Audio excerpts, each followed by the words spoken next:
This is a typical session at DB Studios, right? Artist comes in, they come here, they get on the couch, and they immediately lay down. Conversation usually goes like this. What do you want to write about today?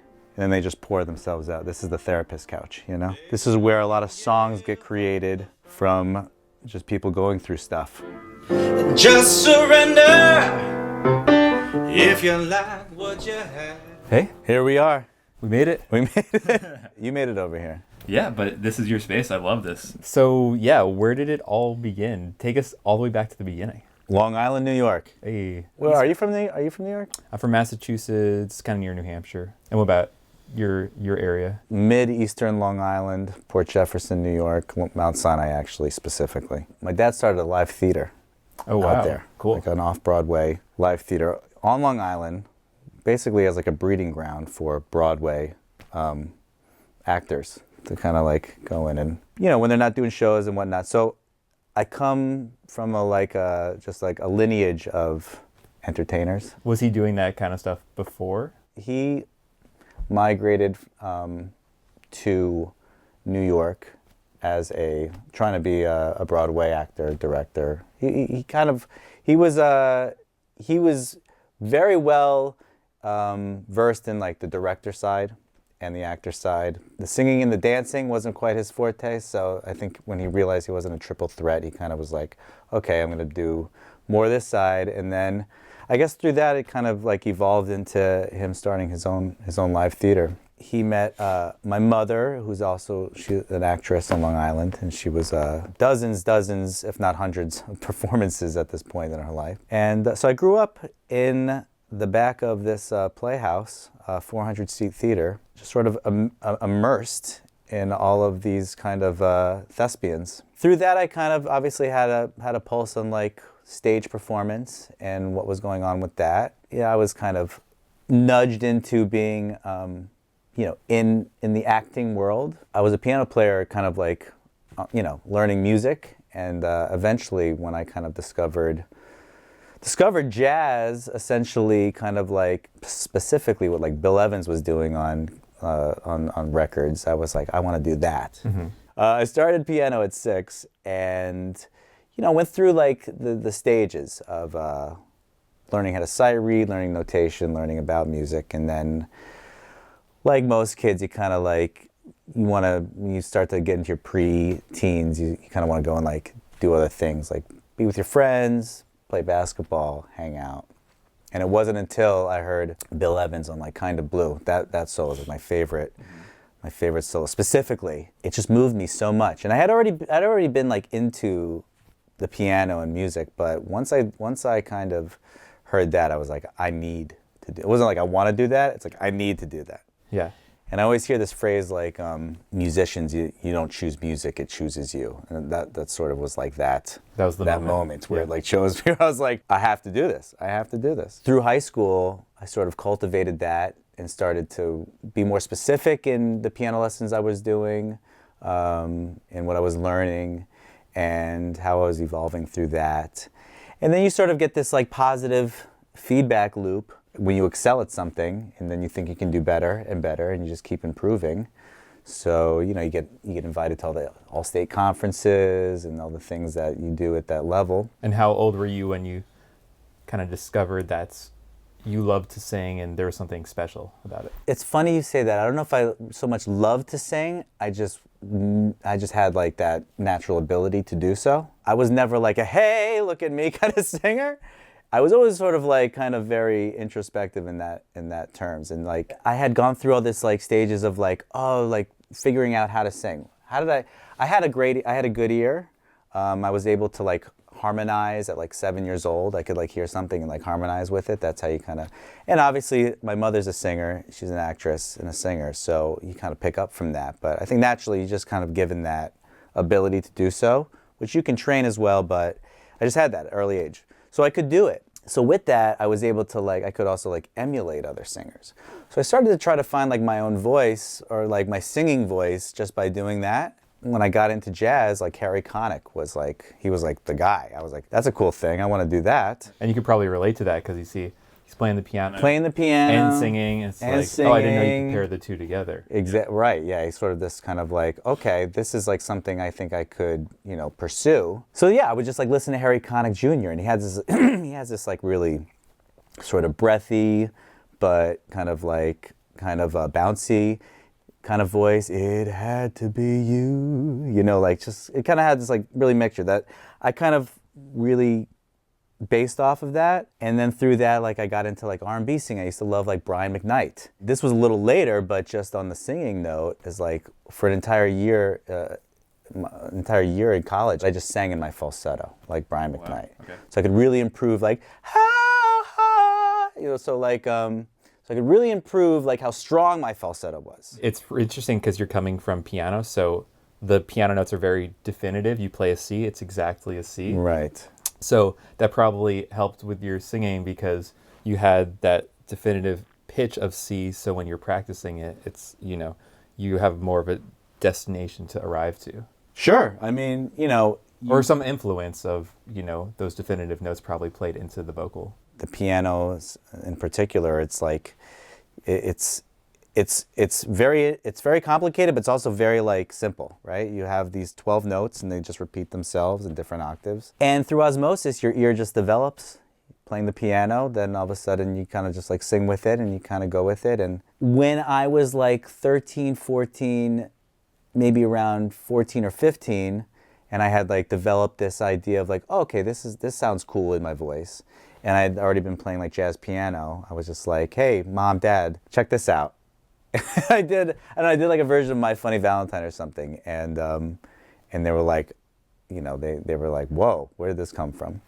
So that was like the beginning of the positive feedback loop and the fact that like, they were like, you might have something. And then, then I get all the solos so it would just happen. And then the decision to go to college or just continue to do the School of Hard Knocks in music was really just came down to just a decision of like wanting to cultivate that more. And I knew I could do that in an environment like a school like the Frost School of Music at UM. And I also wanted the college experience. I was able to kind of get the best of both of those worlds with that.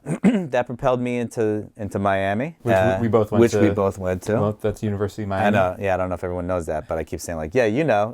So now you know.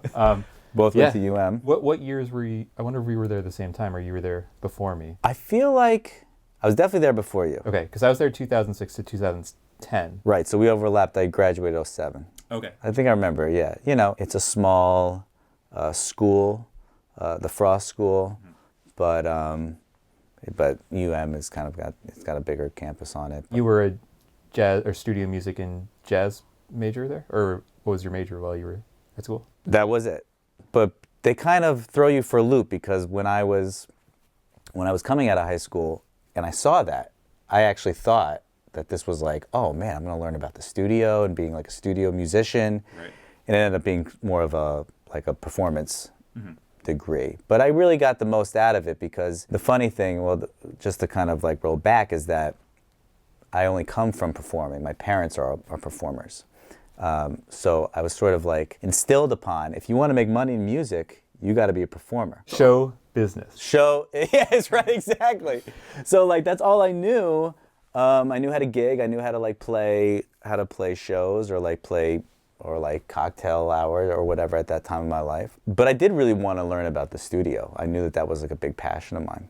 So I wouldn't say I was disappointed, but I used the performance part of this of my program to get really good at what I did, to get really good at singing. I ended up being a singer, a vocal and piano, double major. Oh wow, okay. So I kind of had to do both those things. But I made friends with all the engineers. Like I was just like, oh hey, let's cut a record, and they all wanted to make records with me because they wanted content or they wanted musicians that wrote songs or whatever. So I really got the most out of that experience, I'll tell you that. So I always say this, my wife makes fun of me, I put the 10,000 hours in to be a musician. And then when it came to the studio stuff, I just kind of like, I'm very much a studio DIY producer, but I've learned through the years. But like anything, if you're passionate, you will learn how to do it. Right, you'll find a way. You find a way. Yeah. find a way. So that was school, and then like in there, like I said, I was cutting records. I started songwriting, and I started writing my own records, and I kind of created my own little demos to be ready for what the world was going to have after the umbrella of the schooling system. And Which they didn't really teach us that in school. What would transpire afterwards? right. Well, yeah, they set you up to be able to be an all-around musician. But I mean, at the end of the day, like I learned all the skills that I'm using today. Right. I learned how to arrange for horns or arrange for strings, even in that program. You do learn have some. Even though a lot of the curriculum is like, oh, how do you be a badass, like jazz, shredder or whatever. But like at the end of the day, like I did learn a lot of musical skills through that theory of everything, and that I use in composition today. There is a few like business classes, but maybe they can kind of form some more real world kind of getting ready for. It's tough. I mean, it's tough out there. You're graduating college.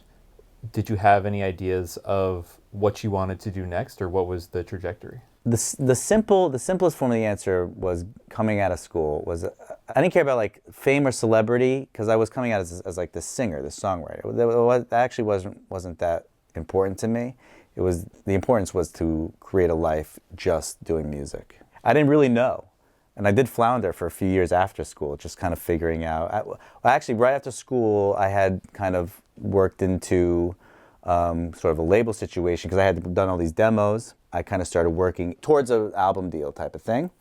But this was 2007, 2008, and that's when the economy crashed and like all the new artists got dropped, because it was like this was the same time. Not only was it the crash of the market, but it was the crash of the music market, because like Napster and LimeWire and all those things were just like none of the labels were embracing streaming yet. Yeah. So they had to go through this learning curve of like, oh, we're not selling CDs anymore. Well, we kind of like have to trim the fat here. I actually became sort of like almost like the first class of these like independent musicians who now are artists who used to try to go for like the label deal, used to try and go for like, oh, I need to get on with the label and kind of set up that path. But now you had YouTube, and now you had Myspace. I know it's a long time ago.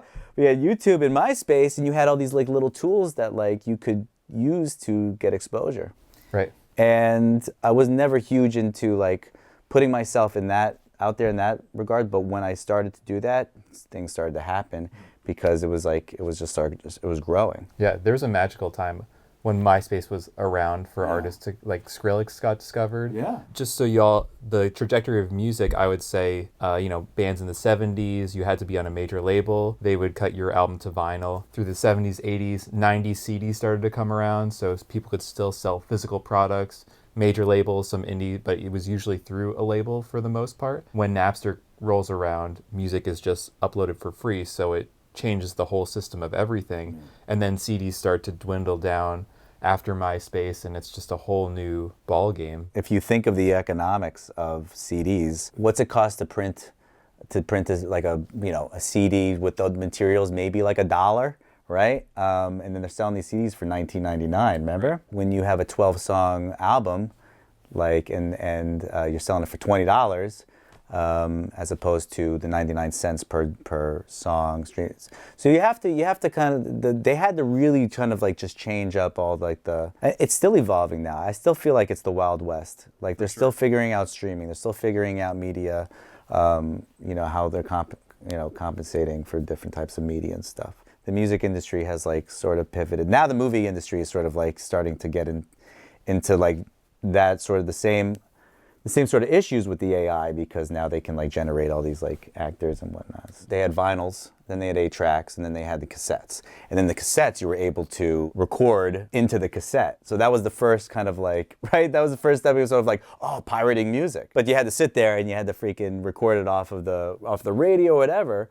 But that was like the first kind of, step into technology of like, oh man, what's going to happen? And then they kind of figured you just navigate it. And then CDs, you could burn CDs. People get like really scared of like the technological advancements of let's say AI or whatever, but they've always ended up to be more of a tool than something that's going to hopefully not hurt. By no means am I an advocate of like, of using AI over. I still like I said before, like I have every software instrument, not every but I have a very large collection of software instruments that are improving and becoming more humanized. But even then, I still go to a real human when I want, because it's hard to replicate. I'm sorry, all you people that like AI. It's hard to replicate.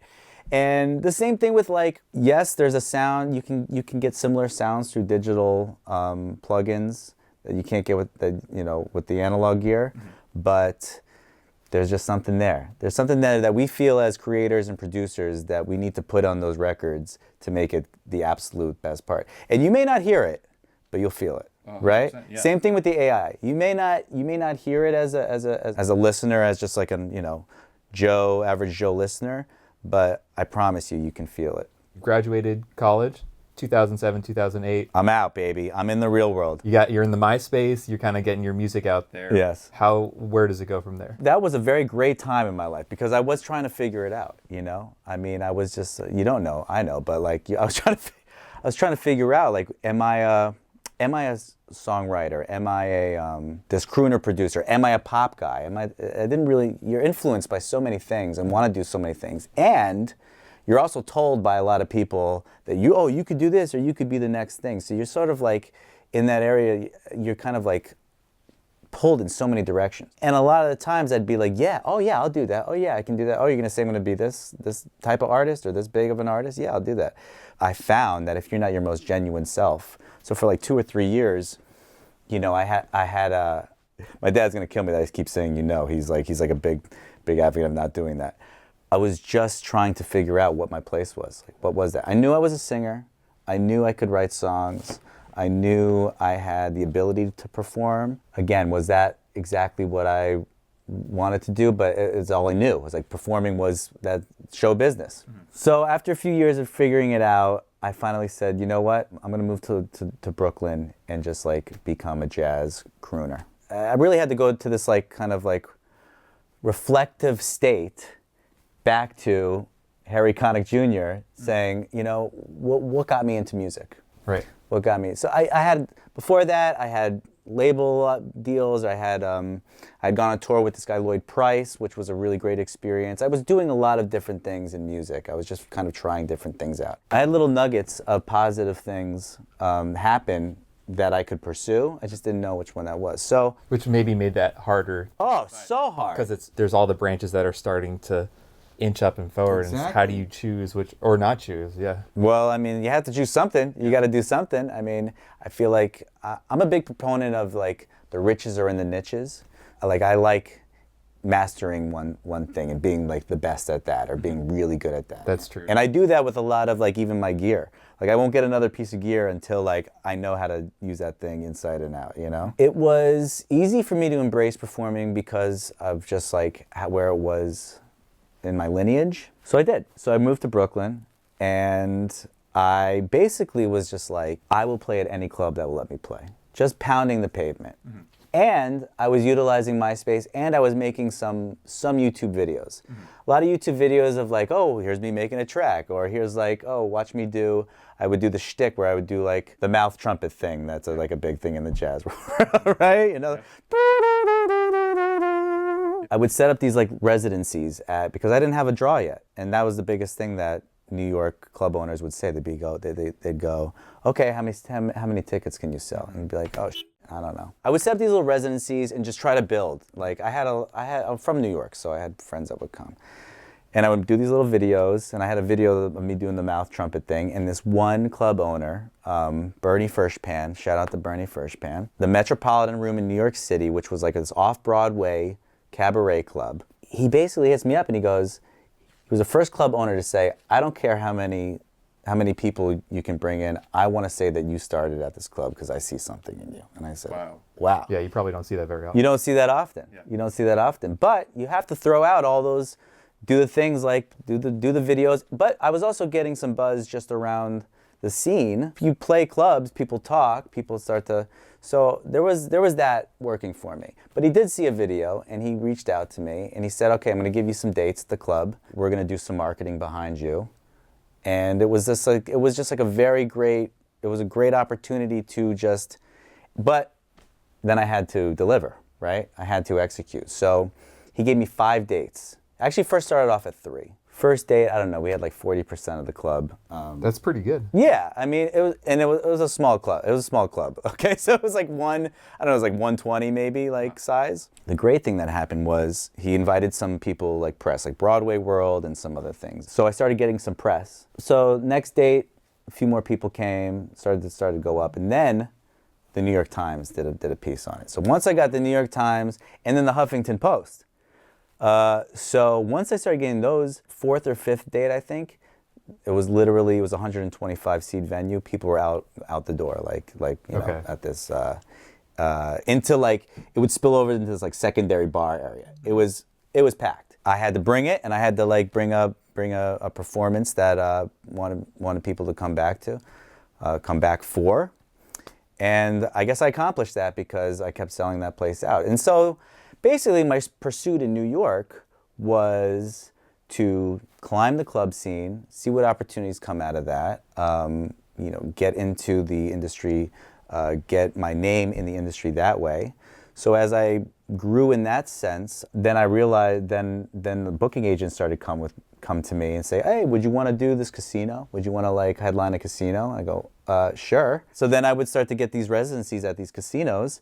So for a long time, I'd play club dates in New York City, and then I would go fly out and play like club dates at a casino, do these residencies there, and it was a fun life. But it was a fun life, and it was an exciting life, but it was a tiring life. So as that was all happening, basically, the trajectory, the pie in the sky, was to play Dizzy's Club Coca-Cola at Lincoln Center. Right, iconic venue in New York City. Iconic venue, jazz venue. It's like almost like the Garden for jazz players. So it took 8 years. So eventually I was climbing. I got the call to do Dizzy's. And at that point, I was selling out every venue I was playing. So we were selling out Dizzy's back-to-back shows one night, every night. It was fabulous. It was great. I was so excited. And literally after that, I played a few shows after that, and then I said, I think I want to transition musically. Was that a hard decision to make? Because you're kind of so focused and committed into this one lane. Right. You know, and people know you for this one thing. Right. Was it hard to walk away from that, or there wasn't even a choice? You just knew you had to do it? It was the easiest thing I probably could have done. And it's funny because you go through this journey, and I again, another part of my life where I had to be very reflective, like, why am I doing this? What's going on? Where am I going? And I go back to the time when I wanted to go to the University of Miami for studio music and think that I was going to learn about a studio. Mm-hmm. Because through all the performing I was doing in New York, I learned all of this because I didn't want to rely on anybody else. So I was recording all my own music. I was composing it, I was producing it, I was doing stuff in my home studio, I was renting out other studios. I produced an entire album myself of like, it was like 16 or 17 tracks. Most of it, I was doing it in my home studio, still spent over 20, 30 grand on it because I wanted it done right. But it was great. I mean, it came out, it was what I needed at that time. And what I needed was something to show that I could do that. Because as I started to gain a name in New York, that's when labels and publishing companies would start to like, oh, we heard about this kid Devin. We should go and check him out. When you get to the point of like, yeah, you're selling out Dizzy's, you're selling out all these clubs, then the industry starts to recognize, and they come out. So the interesting thing that happened, I wasn't pop enough for major labels, and I wasn't jazz enough for like the jazz labels, like a Blue Note or Verve or whatever. So I kind of landed in this middle. Where they didn't really know what to do with me, but publishing companies were like, we love your songs, we like your songs, would you want to work on this record? So that was the first light bulb moment. I kind of like went into about 3 months of just like, what do I want to do here? And I had to change the entire narrative of who I was, because I was this performer, I was this jazz crooner in New York, and now I wanted to become this composer, producer in New York. And it wasn't until I started to go down that path, was like the first publishing company meeting I had. The first thing they said to me was, when are you going out to LA? Because that's where That's where all our writers and producers are. Right. So that was the first time I heard about LA. I said, what are you talking about? I'm a New York guy. I love New York. Everything's here in New York.